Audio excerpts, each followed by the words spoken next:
ਅੱਜ ਗੁਰਦੇਵ ਪਿਤਾ ਜੀ ਨੇ ਜੋ ਪਾਵਨ ਹੁਕਮਨਾਮਾ ਬਖਸ਼ਿਸ਼ ਕੀਤਾ ਹੈ, ਇਹ ਪਾਵਨ ਸ਼ਬਦ ਧੰਨ ਸਾਹਿਬ ਸ੍ਰੀ ਗੁਰੂ ਅਰਜਨ ਪਾਤਸ਼ਾਹ ਜੀ ਦਾ ਉਚਾਰਨ ਕੀਤਾ ਹੋਇਆ ਦੇਵ ਗੰਧਾਰੀ ਰਾਗ ਅੰਦਰ ਆਦਿ ਸ੍ਰੀ ਗੁਰੂ ਗ੍ਰੰਥ ਸਾਹਿਬ ਜੀ ਦੇ ਪਾਵਨ ਅੰਗ 531 ਤੇ ਅੰਕਿਤ ਹੈ। ਮਨੁੱਖ ਕਦੇ ਵੀ ਐਸੇ ਸਮਾਜ ਦੀ ਸਿਰਜਣਾ ਨਹੀਂ ਕਰ ਪਾਏਗਾ ਜਿਸ ਸਮਾਜ ਅੰਦਰ ਕੰਮ ਕਰਨ ਤੋਂ ਬਿਨਾਂ ਇਸ ਮਨੁੱਖ ਦਾ ਜੀਵਨ ਨਿਰਵਾਹ ਹੋ ਸਕੇ। ਮਨੁੱਖ ਇੱਕ ਸਮਾਜਿਕ ਪ੍ਰਾਣੀ ਹੈ। ਆਪਣੀ ਜੀਵਨ ਦੇ ਨਿਰਵਾਹ ਵਾਸਤੇ ਇਸ ਨੂੰ ਕੰਮ ਕਰਨਾ ਪੈਂਦਾ ਹੈ ਔਰ ਕਰਨਾ ਪਵੇਗਾ। ਬਿਨਾਂ ਕਰਮ ਕਰਨ ਤੋਂ ਜੀਵਨ ਕਦੇ ਚੱਲ ਨਹੀਂ ਸਕਦਾ।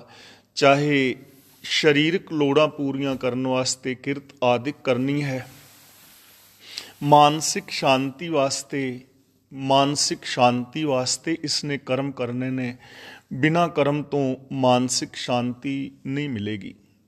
ਗਿਆਨ ਦੀ ਪ੍ਰਾਪਤੀ ਵਾਸਤੇ ਇਸ ਨੂੰ ਕਰਮ ਕਰਨਾ ਪਵੇਗਾ, ਪੜ੍ਹਾਈ ਆਦਿ ਕਰਨੀ ਪਵੇਗੀ, ਗਿਆਨ ਹਾਸਲ ਕਰਨਾ ਪਵੇਗਾ, ਤਾਂ ਹੀ ਇਸ ਨੂੰ ਬੌਧਿਕ ਸੁੱਖ ਮਿਲੇਗਾ।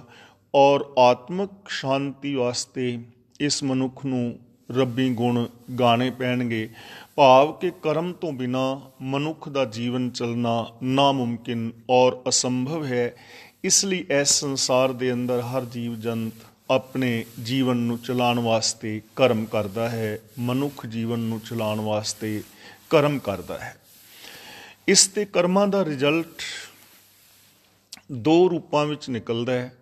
ਇੱਕ ਜ਼ਹਿਰ ਰੂਪ ਕਰਮ ਨੇ ਔਰ ਇੱਕ ਅੰਮ੍ਰਿਤ ਰੂਪ ਕਰਮ ਨੇ। ਜੋ ਜ਼ਹਿਰ ਰੂਪ ਕਰਮ ਨੇ ਉਹ ਮਨੁੱਖ ਦੇ ਜੀਵਨ ਦੇ ਅੰਦਰ ਆਤਮਿਕ ਮੌਤ, ਅਸ਼ਾਂਤੀ ਔਰ ਦੁੱਖਾਂ ਦਾ ਕਾਰਨ ਬਣਦੇ ਨੇ। ਜਦੋਂ ਮਨੁੱਖ ਜ਼ਹਿਰ ਰੂਪ ਕਰਮ ਕਰਦਾ ਹੈ ਤਾਂ ਇਸ ਮਨੁੱਖ ਦਾ ਜੋ ਜੀਵਨ ਹੈ ਸ਼ੈਤਾਨੀਅਤ ਔਰ ਹੈਵਾਨੀਅਤ ਦਾ ਅੱਡਾ ਬਣ ਜਾਂਦਾ ਹੈ।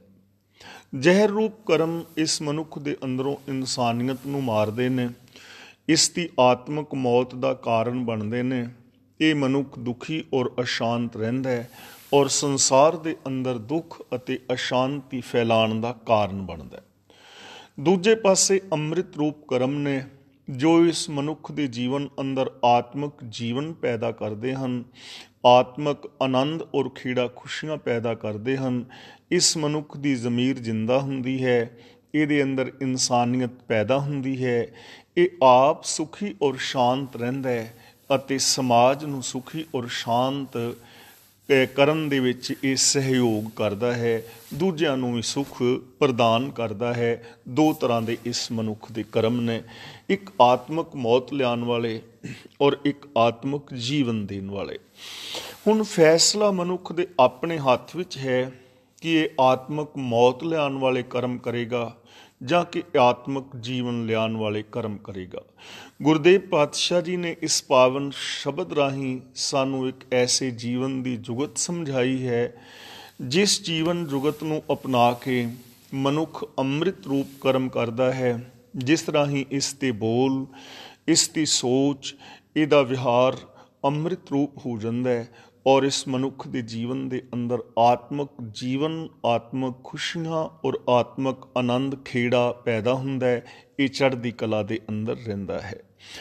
ਔਰ ਨਾਲ ਦੇ ਨਾਲ ਐਸੇ ਜੀਵਨ ਦੀ ਜੁਗਤ ਸਮਝਾਈ ਹੈ ਕਿ ਜੋ ਆਤਮਿਕ ਮੌਤ ਲਿਆਉਣ ਵਾਲੇ ਕਰਮ ਕਰ ਰਹੇ ਹਨ ਉਹ ਵੀ ਆਪਣੇ ਕਰਮਾਂ ਨੂੰ ਬਦਲ ਕੇ ਆਤਮਿਕ ਜ਼ਿੰਦਗੀ ਪਾ ਸਕਦੇ ਨੇ।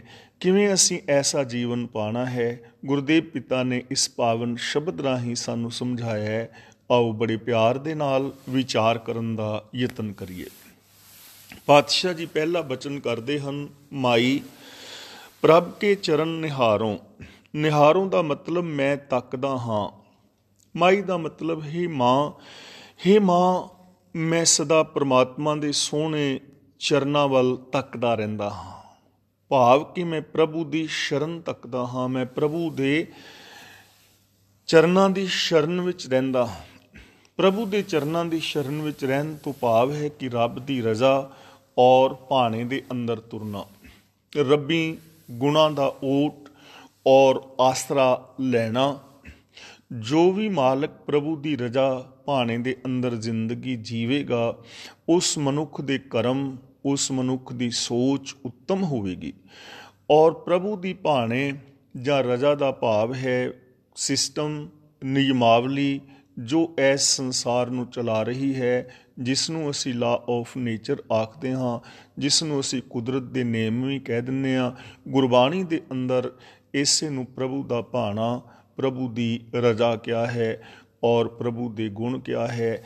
ਇਸ ਲਈ ਜੇ ਅਸੀਂ ਚਾਹੁੰਦੇ ਹਾਂ ਕਿ ਸਾਡੇ ਜੀਵਨ ਅੰਦਰ ਖੇੜਾ ਔਰ ਸ਼ਾਂਤੀ ਆਵੇ ਤਾਂ ਸਾਨੂੰ ਰੱਬੀ ਰਜਾ ਦੇ ਅੰਦਰ ਤੁਰਨਾ ਚਾਹੀਦਾ ਹੈ ਔਰ ਪ੍ਰਭੂ ਪਰਮਾਤਮਾ ਦੇ ਜੋ ਗੁਣ ਨੇ ਉਹਨਾਂ ਗੁਣਾਂ ਦੀ ਸ਼ਰਨ ਵਿੱਚ ਰਹਿਣਾ ਚਾਹੀਦਾ ਹੈ, ਉਹਨਾਂ ਗੁਣਾਂ ਦੀ ਓਟ ਲੈਣੀ ਚਾਹੀਦੀ ਹੈ। ਜਿਵੇਂ ਮੈਂ ਰੋਜ਼ ਬੇਨਤੀ ਕਰ ਰਿਹਾ, ਸਤ ਸੰਤੋਖ ਆਦਿਕ ਜਾਂ ਨਿਰਭੈਤਾ ਨਿਰਵੈਰਤਾ ਜੋ ਕਰਮ ਨੇ, ਇਹਨਾਂ ਗੁਣਾਂ ਨੂੰ ਆਪਣੇ ਜੀਵਨ ਦੇ ਅੰਦਰ ਧਾਰਨ ਕਰਨਾ ਹੈ, ਇਹਨਾਂ ਵਾਲੇ ਪਾਸੇ ਤੱਕਣਾ ਹੈ, ਗੁਣਾਂ ਵਾਲੇ ਬਾਰੇ ਸੋਚਣਾ ਹੈ, ਆਪਣੀ ਸੋਚ ਦੇ ਅੰਦਰ ਰੱਬੀ ਗੁਣਾਂ ਨੂੰ ਵਸਾਉਣ ਦਾ ਯਤਨ ਕਰਨਾ ਹੈ। ਜੋ ਵੀ ਰੱਬੀ ਗੁਣਾਂ ਦੀ ਸ਼ਰਨ ਲਵੇਗਾ, ਰੱਬੀ ਗੁਣਾਂ ਦੀ ਓਟ ਤਕਾਏਗਾ, ਉਸ ਮਨੁੱਖ ਦੇ ਜੀਵਨ ਦੇ ਅੰਦਰ ਸ਼ਾਂਤੀ ਵਰਦੇਗੀ। ਉਸ 'ਤੇ ਹੀ ਇਹ ਕਰਮ ਉਸ ਵਾਸਤੇ ਅੰਮ੍ਰਿਤ ਰੂਪ ਹੋ ਜਾਣਗੇ। ਨਾਲ ਸਾਨੂੰ ਅਰਦਾਸ ਕਰਨੀ ਔਰ ਮੰਗ ਮੰਗਣੀ ਸਿਖਾ ਰਹੇ ਨੇ। ਕਰੋ ਅਨੁਗ੍ਰਹਿ ਸੁਆਮੀ ਮੇਰੇ, ਮਨ ਤੇ ਕਬਹੁ ਨਾ ਡਾਰੋ। ਤੇ ਹੇ ਮਾਂ, ਮੈਂ ਅਰਦਾਸ ਕਰਦਾ ਰਹਿੰਦਾ, ਮੈਂ ਇੱਕ ਮੰਗ ਮੰਗਦਾ ਕਿ ਹੇ ਮੇਰੇ ਸੁਆਮੀ, ਹੇ ਮੇਰੀ ਮਾਲਕ, ਮੇਰੇ 'ਤੇ ਰਹਿਮਤ ਕਰ ਕਿ ਮੈਂ ਤੇਰੇ ਗੁਣਾਂ ਨੂੰ ਕਦੇ ਵੀ ਆਪਣੇ ਮਨ ਤੋਂ ਦੂਰ ਨਾ ਕਰਾਂ। ਡਾਰੋਂ ਦਾ ਮਤਲਬ ਮੈਂ ਦੂਰ ਨਾ ਕਰਾਂ, ਮੈਂ ਕਦੇ ਵੀ ਇਹਨਾਂ ਗੁਣਾਂ ਨੂੰ ਭੁਲਾਵਾਂ ਨਾ। ਆਪਣੇ ਮਨ ਦੇ ਅੰਦਰ ਇਹ ਤਮੰਨਾ ਪੈਦਾ ਕਰਨੀ ਹੈ, ਆਪਣੇ ਮਨ ਦੇ ਅੰਦਰ ਇਹ ਆਸ ਰੱਖਣੀ ਹੈ, ਆਪਣੇ ਮਨ ਦੇ ਅੰਦਰ ਇਹ ਪ੍ਰਤਿੱਗਿਆ ਕਰਨੀ ਹੈ, ਪ੍ਰੋਮਿਸ ਕਰਨੀ ਹੈ ਕਿ ਮੈਂ ਕਦੇ ਵੀ ਇਹਨਾਂ ਗੁਣਾਂ ਨੂੰ ਭੁਲਾਵਾਂਗਾ ਨਹੀਂ। ਜੋ ਹਮੇਸ਼ਾ ਗੁਣਾਂ ਨੂੰ ਯਾਦ ਰੱਖੇਗਾ, ਜੋ ਹਮੇਸ਼ਾ ਰੱਬੀ ਰਜ਼ਾ ਔਰ ਭਾਣੇ ਨੂੰ ਯਾਦ ਰੱਖੇਗਾ, ਉਹ ਇਨਸਾਨ ਕਦੇ ਵੀ ਕੋਈ ਗਲਤ ਕਰਮ ਨਹੀਂ ਕਰੇਗਾ, ਗੈਰ ਇਨਸਾਨੀਅਤ ਵਾਲਾ ਕਰਮ ਨਹੀਂ ਕਰੇਗਾ। ਤਾਂ ਆਪਣੇ ਆਪੇ ਦੇ ਨਾਲ ਇਹ ਪ੍ਰੋਮਿਸ ਕਰਨੀ ਹੈ ਕਿ ਮੈਂ ਕਦੇ ਵੀ ਇਹਨਾਂ ਗੁਣਾਂ ਨੂੰ, ਰੱਬੀ ਰਜ਼ਾ ਔਰ ਭਾਣੇ ਨੂੰ ਦੂਰ ਨਹੀਂ ਕਰਾਂਗਾ। ਇੱਕ ਪਲ ਵਾਸਤੇ ਵੀ ਮੈਂ ਇਹਨਾਂ ਨੂੰ ਭੁਲਾਵਾਂਗਾ ਨਹੀਂ, ਸਗੋਂ ਰੱਬੀ ਗੁਣਾਂ ਨੂੰ ਯਾਦ ਕਰਕੇ ਆਪਣੀ ਜ਼ਿੰਦਗੀ ਦੇ ਅੰਦਰ ਕਲ ਕਲੇਸ਼ ਆਦਿਕ ਨੂੰ ਮਿਟਾ ਲਵਾਂਗਾ। ਸਿਮਰੋਂ ਸਿਮਰ ਸਿਮਰ ਸੁਖ ਪਾਵੋਂ, ਕਲ ਕਲੇਸ਼ ਤਨ ਮਹੇ ਮਿਟਾਵੋਂ। ਕਿਉਂਕਿ ਜੋ ਵੀ ਰੱਬੀ ਗੁਣਾਂ ਨੂੰ ਯਾਦ ਰੱਖਦਾ ਹੈ ਉਹ ਮੁੜ ਕੇ ਪਸ਼ੂ ਬਿਰਤੀਆਂ ਦੇ ਵਿੱਚ ਨਹੀਂ ਪੈਂਦਾ, ਉਹਦੇ ਜੀਵਨ ਸਫ਼ਰ ਦੇ ਅੰਦਰ ਦੁੱਖ ਆਦਿਕ ਨਹੀਂ ਵਿਆਪਦੇ, ਉਹਦੇ ਉੱਤੇ ਦੁੱਖਾਂ ਦਾ ਕੋਈ ਅਸਰ ਨਹੀਂ ਹੁੰਦਾ ਔਰ ਉਹ ਸੱਚ ਦੇ ਰਾਹਾਂ ਦੇ ਉੱਤੇ ਹਮੇਸ਼ਾ ਹਮੇਸ਼ਾ ਤੁਰਦਾ ਰਹਿੰਦਾ ਹੈ। ਰੱਬੀ ਗੁਣਾਂ ਨੂੰ ਯਾਦ ਕਰਨ ਵਾਲਾ ਇਨਸਾਨ ਹਮੇਸ਼ਾ ਪਰ ਉਪਕਾਰ ਦੀ ਭਾਵਨਾ ਦੇ ਨਾਲ ਭਰਿਆ ਰਹਿੰਦਾ ਹੈ। ਉਹ ਮਨੁੱਖ ਦੇ ਨਾਲ, ਮਨੁੱਖਤਾ ਦੇ ਨਾਲ ਪਿਆਰ ਕਰਦਾ ਹੈ, ਦੀਨ ਦੁਖੀ ਦੀ ਸੇਵਾ ਦੇ ਅੰਦਰ ਉਹ ਹਾਜ਼ਰ ਹੈ, ਉਹ ਦੂਜੇ ਭੈਣ ਭਰਾਵਾਂ ਦਾ ਸਹਿਯੋਗ ਕਰਦਾ ਹੈ, ਆਪ ਇਹਨਾਂ ਸ਼ੁਭ ਗੁਣਾਂ ਦੇ ਨਾਲ ਜੁੜਦਾ, ਹੋਰ ਲੋਕਾਂ ਨੂੰ ਵੀ ਸ਼ੁਭ ਗੁਣਾਂ ਦੇ ਨਾਲ ਜੁੜਨ ਦੀ ਪ੍ਰੇਰਨਾ ਦਿੰਦਾ ਰਹਿੰਦਾ ਹੈ। ਇਸ ਲਈ ਜੋ ਇਨਸਾਨ ਇਹ ਚਾਹੁੰਦਾ ਹੈ ਕਿ ਮੇਰੇ ਜੀਵਨ ਦੇ ਅੰਦਰ ਸੁੱਖ ਸ਼ਾਂਤੀ ਆਨੰਦ ਖੇੜਾ ਬਣਿਆ ਰਹੇ, ਮੇਰੇ ਪਰਿਵਾਰ ਦਾ ਜੀਵਨ ਸਵਰਗ ਰੂਪ ਹੋ ਜਾਏ, ਤਾਂ ਉਹਨੂੰ ਆਪਣੇ ਆਪ ਦੇ ਨਾਲ ਇਹ ਪ੍ਰੋਮਿਸ ਕਰਨੀ ਚਾਹੀਦੀ ਹੈ, ਉਹਨੂੰ ਆਪਣੇ ਆਪ ਦੇ ਨਾਲ ਇਹ ਪ੍ਰਣ ਪ੍ਰਤਿੱਗਿਆ ਕਰਨੀ ਚਾਹੀਦੀ ਹੈ ਕਿ ਮੈਂ ਕਦੇ ਵੀ ਇਹਨਾਂ ਗੁਣਾਂ ਨੂੰ ਆਪਣੇ ਮਨ ਤੋਂ ਦੂਰ ਨਹੀਂ ਕਰਾਂਗਾ, ਕਦੇ ਵੀ ਮੈਂ ਰੱਬ ਦੀ ਰਜ਼ਾ ਭਾਣੇ ਤੋਂ ਉਲਟ ਕੁਛ ਵੀ ਕਰਨ ਦਾ ਯਤਨ ਨਹੀਂ ਕਰਾਂਗਾ।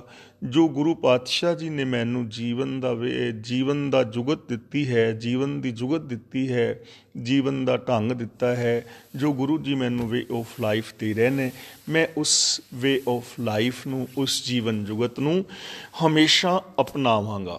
ਔਰ ਸਿੱਖ ਤਾਂ ਹਰ ਰੋਜ਼ ਸ੍ਰੀ ਗੁਰੂ ਗ੍ਰੰਥ ਸਾਹਿਬ ਜੀ ਦੇ ਪਾਵਨ ਚਰਨਾਂ ਵਿੱਚ ਨਤਮਸਤਕ ਹੁੰਦਾ ਹੈ, ਮੱਥਾ ਟੇਕਦਾ ਹੈ। ਮੱਥਾ ਟੇਕਣ ਦਾ ਭਾਵ ਹੀ ਇਹ ਹੈ ਕਿ ਸਿੱਖ ਇਹ ਪ੍ਰਤਿੱਗਿਆ ਕਰ ਰਿਹਾ ਹੈ ਕਿ ਹੇ ਸਤਿਗੁਰੂ, ਆਪ ਦੀ ਪਾਵਨ ਬਾਣੀ ਦੇ ਅੰਦਰ ਜੋ ਸਿਧਾਂਤ ਲਿਖੇ ਨੇ, ਉਹਨਾਂ ਸਿਧਾਂਤਾਂ ਅੱਗੇ ਮੈਂ ਸ਼ੀਸ਼ ਨਿਵਾਉਂਦਾ ਹਾਂ ਔਰ ਮੈਂ ਗੁਰਬਾਣੀ ਮੁਤਾਬਕ ਜੀਵਨ ਜੀਣ ਦੀ ਪ੍ਰਤਿੱਗਿਆ ਕਰਦਾ ਹਾਂ। ਜਦੋਂ ਸਿੱਖ ਗੁਰੂ ਗ੍ਰੰਥ ਸਾਹਿਬ ਜੀ ਦੇ ਪਰਿਕਰਮਾ ਕਰਦਾ ਹੈ ਤਾਂ ਉਸ ਦਾ ਭਾਵ ਹੀ ਇਹ ਹੈ ਕਿ ਉਹ ਪ੍ਰਤਿੱਗਿਆ ਕਰ ਰਿਹਾ ਹੈ, ਹੇ ਪ੍ਰਭੂ, ਹੇ ਸਤਿਗੁਰੂ, आप मेरी सोच ਦਾ ਕੇਂਦਰ ਹੋ। ਸੁਖ ਆਵੇ ਜਾਂ ਦੁੱਖ ਆਵੇ, ਮੈਂ ਆਪ ਦੇ ਚਰਨਾਂ ਦੀ ਹੀ ਓਟ ਲਵਾਂਗਾ। ਆਪ ਦੀ ਜੋ ਦਿੱਤੀ ਹੋਈ ਜੀਵਨ ਜੁਗਤ ਹੈ, ਇਸ ਨੂੰ ਮੈਂ ਜੀਵਨ ਦੇ ਅੰਦਰ ਇੰਪਲੀਮੈਂਟ ਕਰਾਂਗਾ।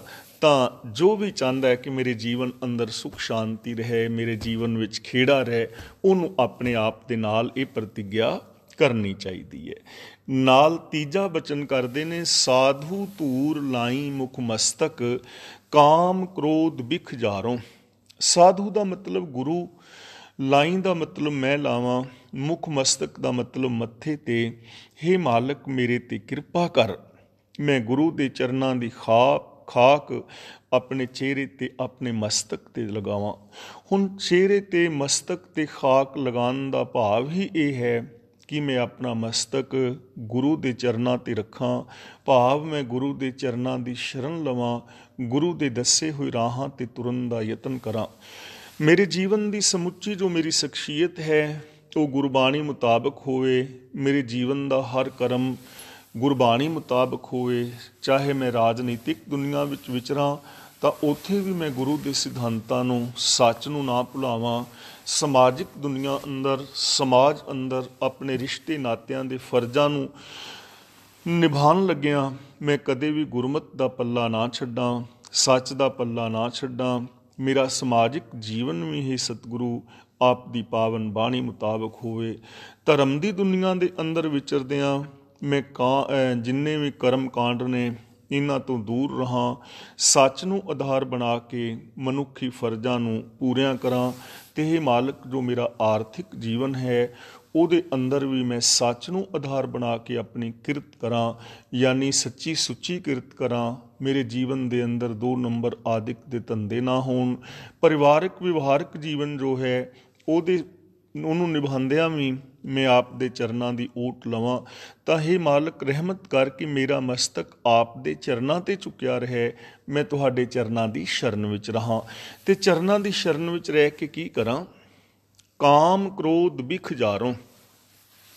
ਜੋ ਕਾਮ ਕ੍ਰੋਧ ਦੀ ਜ਼ਹਿਰ ਹੈ ਇਸ ਨੂੰ ਮੈਂ ਸਾੜ ਦਿਆਂ। 2 ਤਰ੍ਹਾਂ ਦਾ ਜੀਵਨ ਹੈ। ਦੇਖੋ, ਕਾਮ ਕ੍ਰੋਧ ਜ਼ਹਿਰ ਬਣ ਜਾਂਦਾ ਹੈ ਜਦੋਂ ਅਸੀਂ ਇਹਨਾਂ ਦੀ ਗਲਤ ਵਰਤੋਂ ਕਰਦੇ ਹਾਂ। ਜਦੋਂ ਮਨੁੱਖ ਕਾਮ ਦੇ ਅੰਦਰ ਖਚਤ ਹੁੰਦਾ ਹੈ ਤਾਂ ਉਦੋਂ ਇਹ ਮਨੁੱਖ ਆਪਣੇ ਆਚਰਨ ਤੋਂ ਗਿਰਦਾ ਹੈ, ਬੇਗਾਨੀ ਧੀ ਭੈਣ ਨੂੰ ਮਾੜੀ ਨਜ਼ਰ ਦੇ ਨਾਲ ਤੱਕਦਾ ਹੈ। ਜਦੋਂ ਮਨੁੱਖ ਸੱਚ ਨੂੰ ਛੱਡ ਜਾਂਦਾ ਹੈ, ਕੇਵਲ ਕਾਮ ਵਾਸਨਾ ਦੇ ਅੰਦਰ ਖਚਤ ਹੁੰਦਾ ਹੈ, ਸੰਸਾਰ ਦੇ ਅੰਦਰ ਵਿਚਾਰ ਫੈਲਦਾ ਹੈ, ਮਨੁੱਖੀ ਸਮਾਜ ਰੋਗੀ ਹੋ ਜਾਂਦਾ ਹੈ, ਕਿਸੇ ਨੂੰ ਕਿਸੇ ਦੇ ਉੱਤੇ ਵਿਸ਼ਵਾਸ ਨਹੀਂ ਰਹਿੰਦਾ। ਫਿਰ ਉਦੋਂ ਮਨੁੱਖ ਦੀ ਇੱਜ਼ਤ ਦਾ ਭਾਈਵਾਲ ਵੀ ਨਹੀਂ ਰਹਿ ਜਾਂਦਾ। ਉਦੋਂ ਮਨੁੱਖ ਆਪਣੇ ਜੀਵਨ ਦੇ ਅਸਲ ਆਚਰਨ ਔਰ ਆਦਰਸ਼ ਤੋਂ ਗਿਰ ਜਾਂਦਾ ਹੈ। ਅਤੇ ਜੇ ਸਮਾਜ ਦੇ ਅੰਦਰ ਐਸੀਆਂ ਭਾਵਨਾਵਾਂ ਫੈਲ ਜਾਣ ਤਾਂ ਆਪ ਅੰਦਾਜ਼ਾ ਲਗਾ ਸਕਦੇ ਹੋ ਕਿ ਸਮਾਜ ਦੀ ਦਸ਼ਾ ਕੈਸੀ ਹੋ ਜਾਏਗੀ। ਜਦੋਂ ਮਨੁੱਖ ਕਾਮ ਵਾਸਨਾ ਦੇ ਅੰਦਰ ਖਚਤ ਹੁੰਦਾ ਹੈ, ਪਰ ਤਨ ਰੂਪ ਨੂੰ ਕਾਮੁਕ ਔਰ ਲਲਚਾਈਆਂ ਨਜ਼ਰਾਂ ਦੇ ਨਾਲ ਤੱਕਦਾ ਹੈ, ਤਾਂ ਸਾਡੇ ਪਰਿਵਾਰਾਂ ਦੇ ਬਹੁਤੇ ਰਿਸ਼ਤੇ ਨਾਤਿਆਂ ਦੇ ਟੁੱਟਣ ਦਾ ਕਾਰਨ ਇਹੀ ਹੁੰਦਾ ਹੈ। ਤਲਾਕਾਂ ਦਾ ਕਾਰਨ ਬਣ ਜਾਂਦਾ ਹੈ। ਪਤੀ ਪਤਨੀ ਦੀਆਂ ਦੂਰੀਆਂ ਵੱਧ ਜਾਂਦੀਆਂ ਨੇ, ਭੈਣਾਂ ਭਰਾਵਾਂ ਔਰ ਧੀਆਂ ਮਾਪਿਆਂ ਦੀਆਂ ਦੂਰੀਆਂ ਵੱਧ ਜਾਂਦੀਆਂ ਨੇ। ਇਸ ਲਈ ਗੁਰਦੇਵ ਪਾਤਸ਼ਾਹ ਜੀ ਕਹਿੰਦੇ ਨੇ, ਮੈਂ ਇਸ ਕਾਮ ਦੀ ਜ਼ਹਿਰ ਨੂੰ ਸਾੜਦਾ ਹਾਂ। ਜਦੋਂ ਮਨੁੱਖ ਗੁਰਬਾਣੀ ਮੁਤਾਬਕ ਜ਼ਿੰਦਗੀ ਜੀਂਦਾ ਹੈ, ਇਹ ਗ੍ਰਸਤ ਜੀਵਨ ਦਾ ਧਾਰਨੀ ਹੁੰਦਾ ਹੈ। ਫਿਰ ਇਹ ਗ੍ਰਸਤ ਜੀਵਨ ਨੂੰ ਗੁਰਮਤਿ ਆਸ਼ੇ ਅਨੁਸਾਰ ਬਿਤਾਉਂਦਾ ਹੈ। ਜਿਵੇਂ ਗੁਰੂ ਜੀ ਨੇ ਪਾਵਨ ਬਚਨ ਕੀਤਾ ਹੈ, ਹਰ ਪਹਿਲੜੀ ਲਾਵ ਪ੍ਰਵਿਰਤੀ ਕਰਮ ਦ੍ਰਿੜਾਇਆ ਬਲਰਾਮ ਜੀਓ। ਫਿਰ ਇਹ ਧਰਮ ਨੂੰ ਯਾਨੀ ਫਰਜ਼ਾਂ ਨੂੰ ਪੂਰਿਆਂ ਕਰਦਾ ਹੈ ਔਰ ਪਾਪਾਂ ਦਾ ਤਿਆਗ ਕਰਦਾ ਹੈ, ਸੱਚ ਨੂੰ ਆਪਣੇ ਜੀਵਨ ਦਾ ਆਧਾਰ ਬਣਾਉਂਦਾ ਹੈ। ਇਹਦੀ ਜ਼ਿੰਦਗੀ ਦੇ ਅੰਦਰੋਂ ਹਉਮੈ ਆਦਿਕ ਖਤਮ ਹੁੰਦੀ ਹੈ ਔਰ ਇਹ ਗੁਰੂ ਦੇ ਦੱਸੇ ਰਾਹਾਂ 'ਤੇ ਤੁਰਦਾ ਹੈ। ਇਸ ਦੇ ਜੀਵਨ ਦੇ ਅੰਦਰ ਪਿਆਰ ਮੁਹੱਬਤ ਪੈਦਾ ਹੁੰਦੀ ਹੈ। ਇਹਦੇ ਜੀਵਨ ਦੇ ਅੰਦਰ ਸਹਿਜ ਆ ਜਾਂਦਾ ਹੈ। ਮਨ ਬਚ ਕਰਮ ਕਰਕੇ ਸੱਚ ਦਾ ਧਾਰਨੀ ਹੋ ਜਾਂਦਾ ਹੈ ਔਰ ਗ੍ਰਸਤ ਦੇ ਅੰਦਰ ਰਹਿੰਦਿਆਂ ਹੀ ਇਹ ਰੱਬ ਦਾ ਰੂਪ ਹੋ ਜਾਂਦਾ ਹੈ। ਫਿਰ ਇਸ ਨੂੰ ਆਪਣੀ ਔਰਤ ਤੋਂ ਇਲਾਵਾ ਹਰ ਔਰਤ ਧੀ ਭੈਣ ਔਰ ਮਾਂ ਦੇ ਰੂਪ ਵਿੱਚ ਦਿਸਦੀ ਹੈ। ਇਸੇ ਤਰ੍ਹਾਂ ਹਰ ਔਰਤ ਨੂੰ ਆਪਣੇ ਪਤੀ ਤੋਂ ਇਲਾਵਾ ਹਰ ਪੁਰਸ਼ ਭਰਾ ਪੁੱਤਰ ਔਰ ਪਿਤਾ ਦੇ ਰੂਪ ਦੇ ਅੰਦਰ ਨਜ਼ਰੀ ਪੈਂਦਾ ਹੈ। ਇਸੇ ਨੂੰ ਕਹਿੰਦੇ ਨੇ ਕਾਮ ਦੀ ਅਗਨ ਨੂੰ ਜਾਂ ਕਾਮ ਦੀ ਜ਼ਹਿਰ ਨੂੰ ਸਾੜਨਾ। ਦੂਜੇ ਪਾਸੇ ਹੈ ਕ੍ਰੋਧ। ਜਦੋਂ ਮਨੁੱਖ ਕ੍ਰੋਧ ਦੇ ਅੰਦਰ ਖਚਤ ਹੁੰਦਾ ਹੈ ਤਾਂ ਕ੍ਰੋਧ ਦੇ ਅੰਦਰ ਮਨੁੱਖ ਆਪਣਾ ਆਪਾ ਗਵਾ ਬੈਂਦਾ ਹੈ, ਆਪਣੀ ਜ਼ਬਾਨ ਦੇ ਉੱਤੇ, ਆਪਣੇ ਵਿਚਾਰਾਂ ਦੇ ਉੱਤੇ ਕੰਟਰੋਲ ਗਵਾ ਬੈਂਦਾ ਹੈ। ਕ੍ਰੋਧ ਦੇ ਅੰਦਰ ਖਚਤ ਮਨੁੱਖ ਅਵਾ ਤਵਾ ਬੋਲਦਾ ਹੈ, ਇੱਥੋਂ ਤੱਕ ਕਿ ਇਹ ਗਾਲੀ ਗਲੋਚ ਕਰਨ ਦਾ ਯਤਨ ਕਰਦਾ ਹੈ ਔਰ ਬੜੇ ਹੀ ਅਪਮਾਨਜਨਕ ਭੱਦੀ ਸ਼ਬਦਾਵਲੀ ਦੂਜੇ ਮਨੁੱਖ ਵਾਸਤੇ ਵਰਤਣ ਦਾ ਯਤਨ ਕਰਦਾ ਹੈ। ਔਰ ਕ੍ਰੋਧ ਦਾ ਮਤਲਬ ਵੀ ਇਹ ਹੈ ਕਿ ਦੂਜੇ ਦੇ ਕਿਸੇ ਕਰਮ ਦੀ ਸਜ਼ਾ ਆਪਣੇ ਆਪ ਨੂੰ ਦੇਣੀ, ਆਪਣੇ ਆਪ ਨੂੰ ਦੂਜੇ ਦੇ ਕਰਮ ਦੀ ਸਜ਼ਾ ਦੇਣੀ। ਕ੍ਰੋਧ ਦੇ ਅੰਦਰ ਮਨੁੱਖ ਦਾ BP ਹਾਈ ਹੁੰਦਾ ਹੈ। ਕ੍ਰੋਧ ਦੇ ਅੰਦਰ ਇਹ ਸਹੀ ਫੈਸਲੇ ਨਹੀਂ ਲੈ ਪਾਉਂਦਾ। ਕ੍ਰੋਧ ਦੇ ਕਾਰਨ ਕ੍ਰੋਧ ਦੇ ਵਿੱਚ ਹੀ ਕਿੰਨੇ ਸਾਰੇ ਲੜਾਈਆਂ ਦੰਗੇ ਹੋ ਜਾਂਦੇ ਹਨ। ਮਨੁੱਖ ਤੋਂ ਦੂਰ ਹੋ ਜਾਂਦਾ ਹੈ ਔਰ ਕ੍ਰੋਧੀ ਮਨੁੱਖ ਦੇ ਅੰਦਰ ਕਦੇ ਵੀ ਦਇਆ ਨਹੀਂ ਉਪਜਦੀ। ਕ੍ਰੋਧੀ ਮਨੁੱਖ ਦੇ ਅੰਦਰ ਕਦੇ ਪ੍ਰੇਮ ਦੀ ਭਾਵਨਾ ਪੈਦਾ ਨਹੀਂ ਹੁੰਦੀ। ਇਹ ਥੋੜ੍ਹੇ ਜਿਹੇ ਕ੍ਰੋਧ ਕਰਕੇ ਆਪਣੇ ਬਹੁਤ ਸਾਰੇ ਵੱਡੇ ਵੱਡੇ ਰਿਸ਼ਤੇ ਗਵਾ ਲੈਂਦਾ ਹੈ, ਮਿੱਤਰਤਾਵਾਂ ਨੂੰ ਤੋੜ ਲੈਂਦਾ ਹੈ। ਇਸ ਤਰ੍ਹਾਂ ਕਾਮ ਔਰ ਕ੍ਰੋਧ ਇਹਦੀ ਦੇਹੀ ਦਾ ਵਿਨਾਸ਼ ਕਰ ਦਿੰਦੇ ਨੇ। ਕਾਮ ਕ੍ਰੋਧ ਕਾਇਆ ਕੋ ਗਾਲੈ, ਜਿਉਂ ਕੰਚਨ ਸੁਹਾਗਾ ਢਾਲੈ। ਅਤੇ ਗੁਰੂ ਜੀ ਨੇ ਪਾਵਨ ਬਚਨ ਵੀ ਕੀਤਾ ਹੈ ਕਿ ਹਰ ਕਲ ਕਲੇਸ਼ ਦਾ ਕਾਰਨ ਕ੍ਰੋਧ ਹੈ ਅਤੇ ਇਹ ਕ੍ਰੋਧੀ ਮਨੁੱਖ ਤੇਰੇ ਅੰਦਰ ਕਦੇ ਵੀ ਦਇਆ ਪੈਦਾ ਨਹੀਂ ਹੁੰਦੀ। ਹੇ ਕਲ ਮੂਲ ਕ੍ਰੋਧੰ ਕਦੰਚ ਕਰੁਣਾ ਨਾ ਉਪਰਜਤੇ। ਤਾਂ ਕਿਤਨੇ ਸਾਰੇ ਦੁੱਖ ਮਨੁੱਖ ਕ੍ਰੋਧ ਕਰਕੇ ਆਪਣੀ ਜ਼ਿੰਦਗੀ ਦੇ ਅੰਦਰ ਪੈਦਾ ਕਰ ਲੈਂਦਾ ਹੈ। ਅਤੇ ਮਨੁੱਖ ਦੇ ਕ੍ਰੋਧ ਦਾ ਜੇ ਰੂਪ ਦੇਖਣਾ ਹੋਵੇ, ਇਹਦੀਆਂ ਬਣਾਈਆਂ ਹੋਈਆਂ ਮਿਜ਼ਾਈਲਾਂ, ਇਹਦੇ ਬਣਾਏ ਹੋਏ ਟੈਂਕ ਔਰ ਇਹਦੇ ਬਣਾਏ ਹੋਏ ਪਰਮਾਣੂ ਬੰਬਾਂ ਨੂੰ ਵੇਖ ਸਕਦੇ ਹੋ ਕਿ ਕਿਤਨਾ ਕ੍ਰੋਧ ਮਨੁੱਖ ਦੀ ਜ਼ਿੰਦਗੀ ਅੰਦਰ ਭਰਿਆ ਹੈ, ਜੋ ਇਸ ਸੰਸਾਰ ਨੂੰ ਤਵਸਤ ਕਰ ਦੇਣਾ ਚਾਹੁੰਦਾ ਹੈ, ਫਿਨਾ ਫਿਲਾ ਕਰ ਦੇਣਾ ਚਾਹੁੰਦਾ ਹੈ। ਤਾਂ ਗੁਰੂ ਪਾਤਸ਼ਾਹ ਜੀ ਕਹਿੰਦੇ ਨੇ ਕਿ ਹੇ ਮਾਲਕ, ਮੈਂ ਤੇਰੇ ਚਰਨਾਂ ਦੀ ਓਟ ਤੇ ਆਸਰਾ ਲੈਂਦਾ ਹਾਂ, ਤੇਰੀ ਪਾਵਨ ਬਾਣੀ ਮੁਤਾਬਕ ਜ਼ਿੰਦਗੀ ਜੀਂਦਾ ਹਾਂ ਅਤੇ ਇਸ ਕਾਮ ਕ੍ਰੋਧ ਦੀ ਅੱਗ ਨੂੰ, ਬਿਖ ਨੂੰ, ਜ਼ਹਿਰ ਨੂੰ ਮੈਂ ਸਾੜਦਾ ਹਾਂ। ਜਦੋਂ ਮਨੁੱਖ ਗੁਰੂ ਦੇ ਦੱਸੇ ਰਾਹ 'ਤੇ ਤੁਰਦਾ ਹੈ ਤਾਂ ਇਹ ਕ੍ਰੋਧ ਇਹਦਾ ਵੀਰ ਰਸ ਦਾ ਰੂਪ ਧਾਰਨ ਕਰ ਜਾਂਦਾ ਹੈ। ਫਿਰ ਇਹ ਬੇਗਾਨੇ ਹੱਕਾਂ ਵਾਸਤੇ ਲੜਦਾ ਹੈ, ਗਰੀਬ ਦੇ ਹੱਕਾਂ ਵਾਸਤੇ ਲੜਦਾ ਹੈ। ਇਹ ਹਰ ਇੱਕ ਦਾ ਹੱਕ ਹਰ ਇੱਕ ਨੂੰ ਦਿੰਦਾ ਹੈ। ਤਾਂ ਗੁਰੂ ਪਾਤਸ਼ਾਹ ਜੀ ਰਹਿਮਤ ਕਰਨ, ਅਸੀਂ ਵੀ ਇਹ ਮੰਗ ਮੰਗੀਏ, ਸਾਡੇ ਅੰਦਰ ਵੀ ਇਹ ਤਾਂਘ ਪੈਦਾ ਹੋਵੇ ਕਿ ਹੇ ਮਾਲਕ, ਮੈਂ ਤੇਰੇ ਦੱਸੇ ਰਾਹਾਂ 'ਤੇ ਚੱਲ ਕੇ ਕਾਮ ਕ੍ਰੋਧ ਦਾ ਜੋ ਜ਼ਹਿਰ ਹੈ, ਇਸ ਨੂੰ ਖਤਮ ਕਰਨ ਦਾ ਯਤਨ ਕਰਾਂਗਾ। ਅਗਲਾ ਬਚਨ ਕਰਦੇ ਨੇ, ਸਭ ਤੇ ਨੀਚ ਆਤਮ ਕਰ ਮਾਨੋ, ਮਨ ਮਹਿ ਇਹ ਸੁਖ ਧਾਰੋ। ਮੈਂ ਆਪਣੇ ਆਪ ਨੂੰ ਸਭ ਤੋਂ ਨੀਵਾਂ ਸਮਝਦਾ ਹਾਂ। ਇੱਥੇ ਆਤਮ ਦਾ ਮਤਲਬ ਹੈ ਆਪਣਾ ਆਪਾ। ਮੈਂ ਆਪਣੇ ਆਪ ਨੂੰ ਸਭ ਤੋਂ ਨੀਵਾਂ ਸਮਝਦਾ ਹਾਂ, ਭਾਵ ਕਿ ਮੈਂ ਨਿਮਰਤਾ ਦੇ ਅੰਦਰ ਰਹਿੰਦਾ ਹਾਂ। ਮਨ ਮਹਿ ਇਹ ਸੁਖ ਧਾਰੋ, ਅਤੇ ਮੇਰੇ 'ਤੇ ਰਹਿਮਤ ਕਰ ਕਿ ਮੈਂ ਇਸ ਸੁੱਖ ਨੂੰ, ਇਸ ਸੁਭਾਅ ਨੂੰ ਆਪਣੀ ਜ਼ਿੰਦਗੀ ਦੇ ਅੰਦਰ ਟਿਕਾਈ ਰੱਖਾਂ, ਕਿਉਂਕਿ ਨਿਮਰਤਾ ਦੇ ਅੰਦਰ ਮਹਾਨ ਵੱਡਾ ਸੁੱਖ ਹੈ। ਧੰਨ ਭਗਤ ਕਬੀਰ ਜੀ ਨੇ ਨਿਮਰਤਾ ਦੇ ਘਰ ਵਿੱਚ ਰਹਿਣ ਵਾਸਤੇ ਕਿਤਨੀ ਪ੍ਰੇਰਨਾ ਕੀਤੀ ਹੈ ਕਿ ਇਹ ਮਨੁੱਖਾ ਕਿਸੇ ਦੀ ਜ਼ਿੰਦਗੀ ਦੇ ਰਾਹਾਂ ਦੀ ਚੱਟਾਨ ਨਾ ਬਣ, ਕਿਸੇ ਦੇ ਜੀਵਨ ਦੇ ਵਿੱਚ ਪਹਾੜ ਬਣ ਕੇ ਨਾ ਖਲੋ, ਸਗੋਂ ਤੂੰ ਇਸ ਸੰਸਾਰ ਦੇ ਅੰਦਰ ਇੱਕ ਨਿੱਕਾ ਜਿਹਾ ਰੋੜਾ ਬਣ ਔਰ ਕਿਸੇ ਦੇ ਮਾਰਗ ਦੇ ਅੰਦਰ ਤਕਲੀਫ ਨਾ ਦੇ। ਕਬੀਰ ਰੋੜਾ ਹੋਈ ਰਹੋ ਬਾਟਕਾ, ਤਜ ਮਨ ਕਾ ਅਭਿਮਾਨ, ਐਸਾ ਕੋਈ ਦਾਸ ਹੋਏ ਤਾਹੇ ਮਿਲੇ ਭਗਵਾਨ। ਪਰ ਨਾਲ ਹੀ ਬਚਨ ਕਰਦੇ ਨੇ ਕਿ ਰੋੜੇ ਦੇ ਅੰਦਰ ਇੱਕ ਔਗਣ ਹੈ, ਰੋੜੇ ਦੇ ਅੰਦਰ ਕਠੋਰਤਾ ਹੈ। ਰਾਸਤੇ ਦੇ ਅੰਦਰ ਰੋੜਾ ਬਣੇਗਾ, ਆਉਣ ਜਾਣ ਵਾਲੇ ਮੁਸਾਫਰਾਂ ਨੂੰ ਠੇਡਾ ਲੱਗੇਗਾ, ਉਹਨਾਂ ਨੂੰ ਦੁੱਖ ਹੋਏਗਾ। ਤੇਰੀ ਜ਼ਿੰਦਗੀ ਦੇ ਅੰਦਰ ਕਿਸੇ ਨੂੰ ਦੁੱਖ ਨਹੀਂ ਹੋਣਾ ਚਾਹੀਦਾ ਤੇਰੇ ਜੀਵਨ ਤੋਂ। ਤਾਂ ਰੋੜਾ ਹੁਆ ਤੋ ਕਿਆ ਪਿਆ, ਪੰਥੀ ਕੋ ਦੁੱਖ ਦੇ, ਐਸਾ ਤੇਰਾ ਦਾਸ ਹੈ ਜਿਉਂ ਧਰਨੀ ਮੈਂ ਖੇ। ਰੋੜਾ ਵੀ ਦੁਖਦਾਈ ਹੈ, ਇਸ ਲਈ ਤੂੰ ਮਿੱਟੀ ਦੀ ਤਰ੍ਹਾਂ ਬਣ। ਮਿੱਟੀ ਹਮੇਸ਼ਾ ਹੀ ਪੈਰਾਂ ਦੇ ਅੰਦਰ ਰਹਿੰਦੀ ਹੈ ਅਤੇ ਮਿੱਟੀ ਤੋਂ ਕਿਸੇ ਨੂੰ ਚੋਟ ਨਹੀਂ ਲੱਗਦੀ। ਪਰ ਭਗਤ ਕਬੀਰ ਜੀ ਕਹਿੰਦੇ ਨੇ, ਜਦੋਂ ਕਿਤੇ ਹਵਾ ਚੱਲਦੀ ਹੈ, ਹਵਾ ਦੇ ਨਾਲ ਉੱਡ ਕੇ ਮਿੱਟੀ ਕੱਪੜਿਆਂ 'ਤੇ ਪੈਂਦੀ ਹੈ ਤੇ ਫਿਰ ਉਸ ਮਿੱਟੀ ਨੂੰ ਮਿੱਟੀ ਨਹੀਂ ਸਗੋਂ ਲੋਕ ਘੱਟਾ ਕਹਿਣ ਲੱਗ ਪੈਂਦੇ ਨੇ। ਅੱਖਾਂ ਵਿੱਚ ਪੈਂਦੀ ਹੈ, ਸਿਰ ਵਿੱਚ ਪੈਂਦੀ ਹੈ, ਕੱਪੜੇ ਖਰਾਬ ਹੁੰਦੇ ਨੇ। ਤਾਂ ਕਬੀਰ ਜੀ ਕਹਿੰਦੇ ਨੇ ਇਹ ਦੋਸ਼ ਵੀ ਨਹੀਂ ਹੋਣਾ ਚਾਹੀਦਾ ਕਿ ਜਿਸ ਦੇ ਨਾਲ ਕਿਸੇ ਨੂੰ ਤਕਲੀਫ ਹੋਵੇ, ਇਸ ਲਈ ਤੂੰ ਪਾਣੀ ਵਰਗਾ ਬਣ।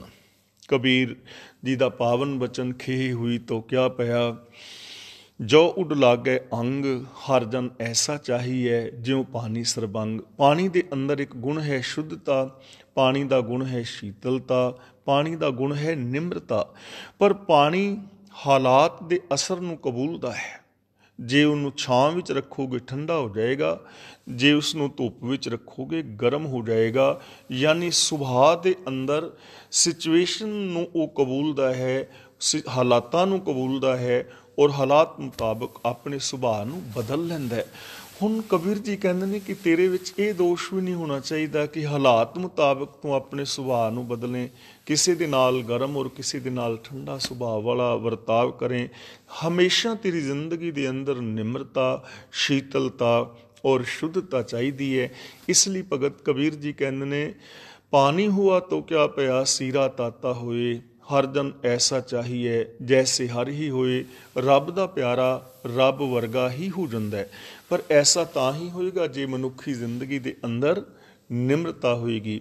ਜਿਹਦੇ ਅੰਦਰ ਨਿਮਰਤਾ ਹੋਏਗੀ ਉਹੀ ਦੂਜਿਆਂ ਦੇ ਅੰਦਰ ਰੱਬ ਨੂੰ ਵੇਖ ਸਕੇਗਾ, ਉਹੀ ਦੂਜਿਆਂ ਨੂੰ ਪਿਆਰ ਦੇ ਸਕੇਗਾ, ਉਹੀ ਦੂਜੇ ਨੂੰ ਸਤਿਕਾਰ ਦੇ ਪਾਏਗਾ।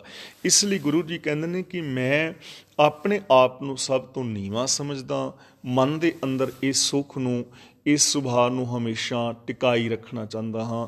ਤਾਂ ਸਾਨੂੰ ਜ਼ਰੂਰਤ ਹੈ ਨਿਮਰਤਾ ਦੀ, ਕਿਉਂਕਿ ਨਿਮਰਤਾ ਜਦੋਂ ਹੋਏਗੀ ਤਾਂ ਹੀ ਅਸੀਂ ਦੂਜੇ ਦੇ ਦੁੱਖ ਔਰ ਸੁੱਖ ਨੂੰ ਸਮਝ ਸਕਾਂਗੇ। ਜਿੱਥੇ ਨਿਮਰਤਾ ਹੈ ਉੱਥੇ ਹੀ ਗੁਣ ਨੇ, ਉੱਥੇ ਹੀ ਚੰਗਿਆਈਆਂ ਨੇ, ਉਹੀ ਜੀਵਨ ਦੇ ਤੱਤ ਸਾਰ ਨੂੰ ਪਾ ਲੈਂਦੇ ਨੇ। ਅਖੀਰਲਾ ਬਚਨ ਗੁਰਦੇਵ ਪਾਤਸ਼ਾਹ ਜੀ ਸਾਨੂੰ ਕਰਕੇ ਸਮਝਾ ਰਹੇ ਨੇ, ਗੁਣ ਗਾਵਹਿ ਠਾਕੁਰ ਅਬਿਨਾਸ਼ੀ ਕਲਮਲ ਸਗਲੇ ਝਾਰੋਂ। ਆਓ ਭਾਈ ਸਾਰੇ ਮਿਲ ਕੇ ਨਾਸ਼ ਤੋਂ ਰਹਿਤ ਪ੍ਰਭੂ ਦੇ ਗੁਣ ਗਾਈਏ, ਅਬਿਨਾਸ਼ੀ ਮਾਲਕ ਦੇ ਗੁਣ ਗਾਈਏ।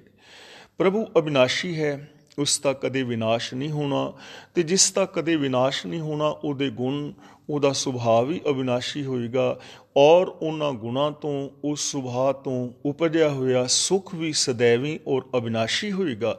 ਇਸ ਲਈ ਗੁਰੂ ਜੀ ਕਹਿੰਦੇ ਨੇ ਆਓ ਪਿਆਰਿਓ ਸਾਰੇ ਮਿਲ ਕੇ ਰੱਬੀ ਗੁਣਾਂ ਨੂੰ ਗਾਈਏ। ਤਾਂ ਇੱਥੋਂ ਸਾਨੂੰ ਕਿੰਨਾ ਸੁੰਦਰ ਮਿਲਵਰਤਨ ਦਾ ਇੱਕ ਰਾਸਤਾ ਮਿਲ ਰਿਹਾ ਹੈ ਕਿ ਜਦੋਂ ਵੀ ਅਸੀਂ ਆਪਸ ਦੇ ਵਿੱਚ ਮਿਲੀਏ, ਕਿਸੇ ਦੇ ਘਰ ਮਿਲਣ ਜਾਈਏ, ਕੋਈ ਸਾਡੇ ਘਰ ਮਿਲਣ ਵਾਸਤੇ ਆਵੇ, ਕਿਤੇ ਕੋਈ ਵਿਆਹ ਸ਼ਾਦੀ ਹੋਏ, ਸਮਾਜ ਵਿੱਚ ਮਿਲੀਏ ਵਰਤੀਏ, ਰਿਸ਼ਤਿਆਂ ਵਿੱਚ ਮਿਲੀਏ ਵਰਤੀਏ, ਜਾਂ ਜਿੱਥੇ ਅਸੀਂ ਜੋਬ ਆਦਿ ਕਰਦੇ ਹਾਂ, ਕੰਮ ਕਰਦੇ ਹਾਂ, ਉੱਥੇ ਸਾਡਾ ਜਿਨ੍ਹਾਂ ਦੇ ਨਾਲ ਮੇਲ ਮਿਲਾਪ ਹੈ ਤਾਂ ਉਸ ਮੇਲ ਮਿਲਾਪ ਦਾ ਸੁਭਾਅ ਗੁਣ ਬਣ ਜਾਏ, ਮੇਲ ਮਿਲਾਪ ਦਾ ਆਧਾਰ ਬੇਸ ਗੁਣ ਬਣ ਜਾਏ। ਸੱਚ, ਦਇਆ, ਪ੍ਰੇਮ, ਨਿਰਭੈਤਾ, ਨਿਰਵੈਰਤਾ, ਇਹ ਗੁਣ ਜੇ ਸਾਡੀ ਜ਼ਿੰਦਗੀ ਦਾ, ਸਾਡੀ ਸੋਚ ਦਾ ਬੇਸ ਬਣ ਜਾਏ ਤਾਂ ਦੇਖੋ ਇਹ ਸੰਸਾਰ ਕਿੰਨਾ ਸੋਹਣਾ ਹੋ ਜਾਏਗਾ। ਤਾਂ ਗੁਰੂ ਪਾਤਸ਼ਾਹ ਜੀ ਕਹਿੰਦੇ ਨੇ ਆਓ ਮਿਲ ਕੇ ਗੁਣ ਗਾਈਏ, ਅਤੇ ਇਹਨਾਂ ਗੁਣਾਂ ਦੇ ਨਾਲ ਮੈਂ ਕੀ ਕਰਦਾ ਹਾਂ, ਕਲਮਲ ਸਗਲੇ ਝਾਰੋਂ। ਝਾਰੋਂ ਦਾ ਮਤਲਬ ਝਾੜਦਾ ਹਾਂ, ਦੂਰ ਕਰਦਾ ਹਾਂ। ਮੈਂ ਜਿੰਨੇ ਵੀ ਵਿਕਾਰ ਨੇ, ਪਾਪ ਨੇ ਪਿੱਛੇ ਕੀਤੇ ਹੋਏ, ਇਹਨਾਂ ਸਾਰੇ ਪਾਪਾਂ ਨੂੰ ਝਾੜ ਦਿੰਦਾ ਹਾਂ। ਭਾਵ ਕਿ ਜਦੋਂ ਅਸੀਂ ਸ਼ੁਭ ਗੁਣਾਂ ਦੇ ਨਾਲ ਜੁੜਾਂਗੇ ਤਾਂ ਪਾਪ ਕਰਮ ਆਪੇ ਹੀ ਝੜ ਜਾਣਗੇ। ਜਦੋਂ ਅਸੀਂ ਸੱਚ ਨਾਲ ਜੁੜਾਂਗੇ ਤਾਂ ਝੂਠ ਆਪੇ ਖਤਮ ਹੋ ਜਾਏਗਾ। ਦਇਆ ਦੇ ਨਾਲ ਜੁੜਾਂਗੇ, ਨਿਰਦੈਤਾ ਖਤਮ ਹੋ ਜਾਏਗੀ। ਪਿਆਰ ਜ਼ਿੰਦਗੀ ਅੰਦਰ ਪੈਦਾ ਕਰਾਂਗੇ ਤੇ ਕ੍ਰੋਧ ਔਰ ਈਰਖਾ ਆਟੋਮੈਟਿਕਲੀ ਮੁੱਕ ਜਾਏਗੀ। ਨਿਰਵੈਰਤਾ ਦੇ ਗੁਣ ਧਾਰਨ ਕਰਾਂਗੇ ਤੇ ਵੈਰ ਭਾਵ ਮਿਟ ਜਾਣਗੇ। ਜਦੋਂ ਅਪਨਤਵ ਦਾ ਭਾਵ ਅੰਦਰ ਆਏਗਾ ਤਾਂ ਬੇਗਾਨੀਅਤ ਆਟੋਮੈਟਿਕਲੀ ਖਤਮ ਹੋ ਜਾਏਗੀ। ਤਾਂ ਗੁਰੂ ਜੀ ਕਹਿੰਦੇ ਨੇ ਆਓ ਭਾਈ ਮਿਲ ਕੇ ਗੁਣਾਂ ਵਾਲੀ ਵਰਤੋਂ ਕਰੀਏ, ਗੁਣ ਗਾਵੀਏ ਔਰ ਆਪਣੀ ਜ਼ਿੰਦਗੀ 'ਚੋਂ ਪਾਪ ਕਰਮਾਂ ਨੂੰ ਖਤਮ ਕਰੀਏ। ਨਾਮ ਨਿਧਾਨ ਨਾਨਕ ਦਾਨ ਪਾਵੋਂ ਕੰਠ ਲਾਏ ਉਰਤਾਰੋਂ। ਗੁਰੂ ਪਾਤਸ਼ਾਹ ਜੀ ਕਹਿੰਦੇ ਨੇ ਕਿ ਪ੍ਰਭੂ ਪਾਸੋਂ ਇਹ ਦਾਨ ਮੰਗ ਕਿ ਮੈਂ ਤੇਰਾ ਨਾਮ ਖਜ਼ਾਨਾ ਹਾਸਲ ਕਰਾਂ। ਅਤੇ ਨਾਮ ਖਜ਼ਾਨਾ ਕੀ ਹੈ? ਪ੍ਰਭੂ ਦੇ ਗੁਣਾਂ ਦਾ ਖਜ਼ਾਨਾ। ਗੁਣ ਨਿਧਾਨ ਭਗਤਨ ਕੋ ਬਰਤਨ ਬਿਰਲਾ ਪਾਵੇ ਕੋਈ, ਕਿ ਮੈਂ ਤੇਰੇ ਤੋਂ ਗੁਣਾਂ ਦਾ ਖਜ਼ਾਨਾ ਹਾਸਲ ਕਰਾਂ। ਅਤੇ ਉਹ ਗੁਣਾਂ ਦਾ ਖਜ਼ਾਨਾ ਹਰ ਇਨਸਾਨ ਦੇ ਅੰਦਰ ਹੈ, ਮੇਰੇ ਵਿੱਚ ਵੀ, ਤੁਹਾਡੇ ਵਿੱਚ ਵੀ, ਹੋਰ ਵੀ ਸਾਰਿਆਂ ਦੇ ਅੰਦਰ, ਕਿਉਂਕਿ ਘੱਟ ਘੱਟ ਮੈਂ ਹਰ ਜੂ ਵਸੈ। ਉਹ ਗੁਣਾਂ ਦਾ ਖਜ਼ਾਨਾ ਹਰ ਇੱਕ ਦੇ ਅੰਦਰ ਹੈ। ਹਰ ਇਨਸਾਨ ਉਸ ਰੱਬ ਦਾ ਰੂਪ ਹੈ। ਮਨ ਤੂੰ ਜੋਤ ਸਰੂਪ ਹੈ, ਆਪਣਾ ਮੂਲ ਪਛਾਣ। ਜ਼ਰੂਰਤ ਤਾਂ ਆਪਣੇ ਆਪੇ ਨੂੰ ਪਛਾਣਨ ਦੀ ਹੈ, ਜ਼ਰੂਰਤ ਤਾਂ ਸੈਲਫ ਐਨਾਲਿਸਿਸ ਕਰਨ ਦੀ ਹੈ, ਜ਼ਰੂਰਤ ਤਾਂ ਆਪਣੇ ਅੰਦਰ ਗੁਣ ਅਵਗੁਣਾਂ ਨੂੰ ਵੇਖ, ਅਵਗੁਣਾਂ ਨੂੰ ਛੱਡ ਕੇ ਗੁਣਾਂ ਦੀ ਧਾਰਨੀ ਹੋਣ ਦੀ ਹੈ। ਬੰਦੇ ਖੋਜ ਦਿਲ ਹਰ ਰੋਜ਼, ਨਾ ਫਿਰ ਪਰੇਸ਼ਾਨੀ ਮਾਹੇ, ਫਿਰ ਜ਼ਿੰਦਗੀ ਦੀਆਂ ਪਰੇਸ਼ਾਨੀਆਂ ਮੁੱਕ ਜਾਣਗੀਆਂ। ਅਤੇ ਗੁਰੂ ਪਾਤਸ਼ਾਹ ਜੀ ਕਹਿੰਦੇ ਨੇ, ਫਿਰ ਮੈਂ ਇਹਨਾਂ ਗੁਣਾਂ ਨੂੰ ਕੰਠ ਲਾਏ ਉਰਤਾਰੋਂ, ਆਪਣੇ ਗਲੇ ਦਾ ਹਾਰ ਬਣਾ ਲਵਾਂ, ਆਪਣੇ ਸੀਨੇ ਦਾ ਹਾਰ ਬਣਾ ਲਵਾਂ। ਇਹਨਾਂ ਗੁਣਾਂ ਨੂੰ ਮੈਂ ਆਪਣੀ ਮਾਨਸਿਕਤਾ ਦੇ ਅੰਦਰ ਵਸਾ ਲਵਾਂ। ਜਿਵੇਂ ਲੋਕ ਕੀਮਤੀ ਚੀਜ਼ਾਂ ਨੂੰ ਸੀਨੇ ਨਾਲ ਲਾ ਕੇ ਰੱਖਦੇ ਨੇ ਨਾ, ਪਿਆਰ ਦੇ ਨਾਲ ਸੰਭਾਲਦੇ ਨੇ, ਇਸੇ ਤਰ੍ਹਾਂ ਰੱਬੀ ਗੁਣਾਂ ਨੂੰ ਜੋ ਬੜੇ ਕੀਮਤੀ ਨੇ, ਜੋ ਹੀਰੇ ਮੋਤੀਆਂ ਨਾਲੋਂ ਕੀਮਤੀ ਨੇ, ਉਹਨਾਂ ਨੂੰ ਮੈਂ ਆਪਣੇ ਸੀਨੇ ਦੇ ਨਾਲ ਲਾ ਕੇ ਰੱਖਾਂ। ਆਪਣੀ ਮਾਨਸਿਕਤਾ, ਆਪਣੀ ਸੋਚ, ਆਪਣੇ ਹਿਰਦੇ, ਆਪਣੇ ਚਿੱਤ ਦੇ ਅੰਦਰ ਇਹਨਾਂ ਰੱਬੀ ਸ਼ੁਭ ਗੁਣਾਂ ਨੂੰ ਵਸਾ ਲਵਾਂ ਔਰ ਮੈਂ ਆਪਣੇ ਜੀਵਨ ਨੂੰ ਸਫਲ ਕਰਾਂ। ਗੁਰੂ ਪਾਤਸ਼ਾਹ ਜੀ ਰਹਿਮਤ ਕਰਨ। ਅਸੀਂ ਗੁਰੂ ਜੀ ਦੀ ਪਾਵਨ ਬਾਣੀ ਆਪ ਪੜ੍ਹੀਏ, ਗੁਰਬਾਣੀ ਦੀ ਵਿਚਾਰ ਕਰੀਏ ਔਰ ਗੁਰਬਾਣੀ ਮੁਤਾਬਕ ਜ਼ਿੰਦਗੀ ਜੀ ਕੇ ਆਪਣੇ ਜੀਵਨ ਨੂੰ, ਆਪਣੇ ਪਰਿਵਾਰ ਦੇ ਜੀਵਨ ਨੂੰ ਔਰ ਇਸ ਸਮਾਜ ਨੂੰ ਬੇਗਮਪੁਰਾ ਬਣਾਉਣ ਦੇ ਅੰਦਰ ਹਿੱਸਾ ਪਾਵੀਏ, ਸਹਿਯੋਗ ਪਾਵੀਏ। ਹੋਈਆਂ ਭੁੱਲਾਂ ਦੀ ਖਿਮਾ, ਗੱਜ ਕੇ ਬੁਲਾਓ ਜੀ। ਵਾਹਿਗੁਰੂ ਜੀ ਕਾ ਖਾਲਸਾ, ਵਾਹਿਗੁਰੂ ਜੀ ਕੀ ਫਤਿਹ।